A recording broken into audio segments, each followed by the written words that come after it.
मैं सभी भाइयों से बस ये कहता हूँ, अगर हमने किसी को सामने वाले को कमजोर करना है तो हमें उसके क्या पॉइंट पकड़ना चाहिए, बताओ। सामने वाले को बिल्कुल सही।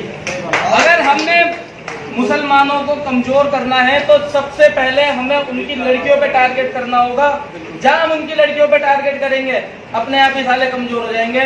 भाइयों, मैं आपको यकीन दिलाऊंगा, जो मेरे साले हैं 5 जिम है, कम से कम 10 लाख रुपए महीने कमाते हैं, महेंद्र भाई जानते हैं, ठीक है। एक जिम मेरे घर के सामने ही है जो कि अच्छी खासी चलती है, लेकिन फिर भी वो क्यों कमजोर है? क्योंकि उनकी नब्ज ही मेरे हाथ में है। जड़ में जाओ, कहने का मतलब ही है भाई का, कुछ मत करो। हमारी मुसलमानों से लड़ाई है नहीं, हमें तो उनकी लड़कियों से प्यार है। खत्म। किस चीज की? हम तो उसकी लड़कियों से प्यार करेंगे ना, क्यों? अपने आप ही कमजोर होते चले जाएंगे। अस्सलामु अलैकुम वरहमतुल्लाह। उम्मीद है आपने इस दिल दहलाने वाली वीडियो को गौर से देखा होगा। आपने देखा ये शैतान की औलाद किस तरह मुस्लिम बहन बेटियों को कुफ्र के पंजों में जकड़ने के प्लान तैयार कर रहे हैं, प्लान बना रहे हैं। मुसलमानों को तबाह व बर्बाद और कमज़ोर करने के घटिया मंसूबे तैयार कर रहे हैं, बना रहे हैं। मेरे दोस्तों, उनके भगवान श्री राम को भी शर्म आती होगी कि मैंने क्या बताया था, मैंने क्या कहा था, और आज ये लोग क्या कर रहे हैं। मेरे नाम तक को बेच रहे हैं, मेरे नाम को बदनाम कर रहे हैं। हर वो घटिया काम जय श्री राम से ये लोग करते हैं। कितनी बदनसीबी की बात है। मैं पूछना चाहता हूं उनके धर्म ठेकेदारों से कि क्या कहीं पर ऐसी कोई बात लिखी हुई है कि जय श्री राम का नारा लगाकर कुछ भी कर लो, किसी को कत्ल कर दो, किसी पर जुल्म कर दो, किसी की इज्जत पे हाथ डाल दो और सब जायज हो जाएगा? मेरे दोस्तों, ये बहुत ही घटिया काम है। अजीज भाइयों बहनों, गुज़िश्ता कई सालों से मुस्लिम लड़कियों के खिलाफ अगवा, ज़बरदस्ती, रेप योग जैसे मुहिम चलाई जा रही है, और ये कोई 1-2 आदमी का काम नहीं बल्कि पूरी की पूरी तंजीमें ये काम कर रही है।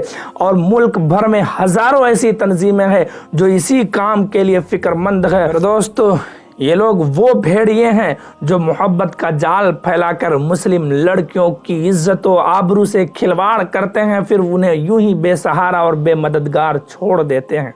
और ख़ास तौर पर उन तालिबा को, उन लड़कियों को टारगेट में लाते हैं जो कॉलेजेस, यूनिवर्सिटी में तालीम हासिल करते हैं और जिन्हें इस्लाम की कोई भी चीज़ पता नहीं है, जिन्हें इस्लाम के बारे में कुछ भी पता नहीं, जिनके वालिदैन इतने बेगैरत हो गए थे कि न ही उन्हें बचपन में कुछ सिखलाया था और न ही अब उन्हें इस्लाम की तालीम दे रहे हैं। ऐसे लड़कियों और ऐसे बच्चियों पर वो लोग हाथ डालते हैं। सबसे पहले तो मुस्लिम लड़कियों के साथ हिंदू लड़कों के दोस्ती कराए जाते हैं, और उसके बाद फिर उन्हें वरगला कर, उन्हें इस्लाम के खिलाफ उकसा कर घर वालों से बगावत करने पर मजबूर किया जाता है, और फिर उस लड़कियों को घर से बाहर निकाल लिया जाता है, यानी घर से फरार किया जाता है। और फिर वो लड़के, वो भेड़िए अपने जिनसी ख्वाहिशात पूरी करते हैं, मुकम्मल करते हैं, और फिर उस लड़की को बेसहारा, बेयारो, मददगार छोड़ देते हैं।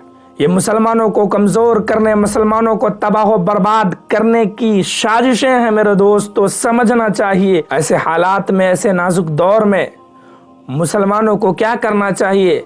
जबकि उनकी बहन बेटियों की इज्जत व आबरू पर हमला बोला जा रहा हो, उन्हें कुफ्र तक पहुंचाया जा रहा हो, उनको काफिर बनाया जा रहा हो, ऐसे वक्त में मुसलमानों की बहुत बड़ी जिम्मेदारी है कि वो ऐसे घिनौने मंसूबा को नाकाम बनाए।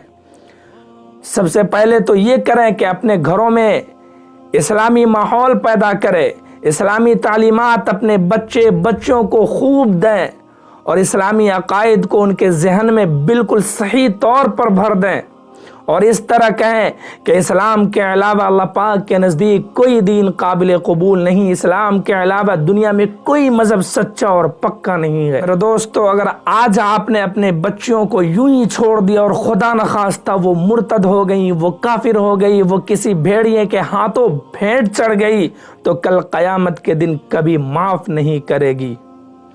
वो कहेगी آپ کا دامن پکڑ کے کہ اے میرے والدین تو نے مجھے دنیا میں کامیاب تو بنا دیا لیکن آخرت میری کیوں برباد کر دی؟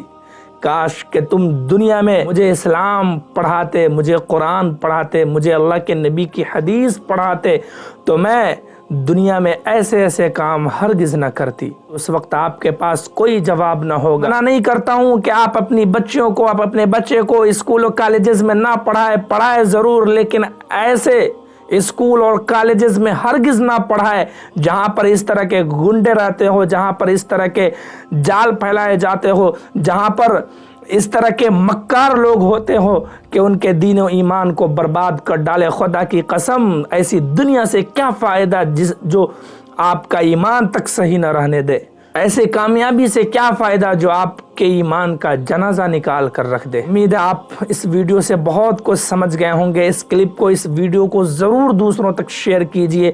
السلام علیکم ورحمۃ اللہ۔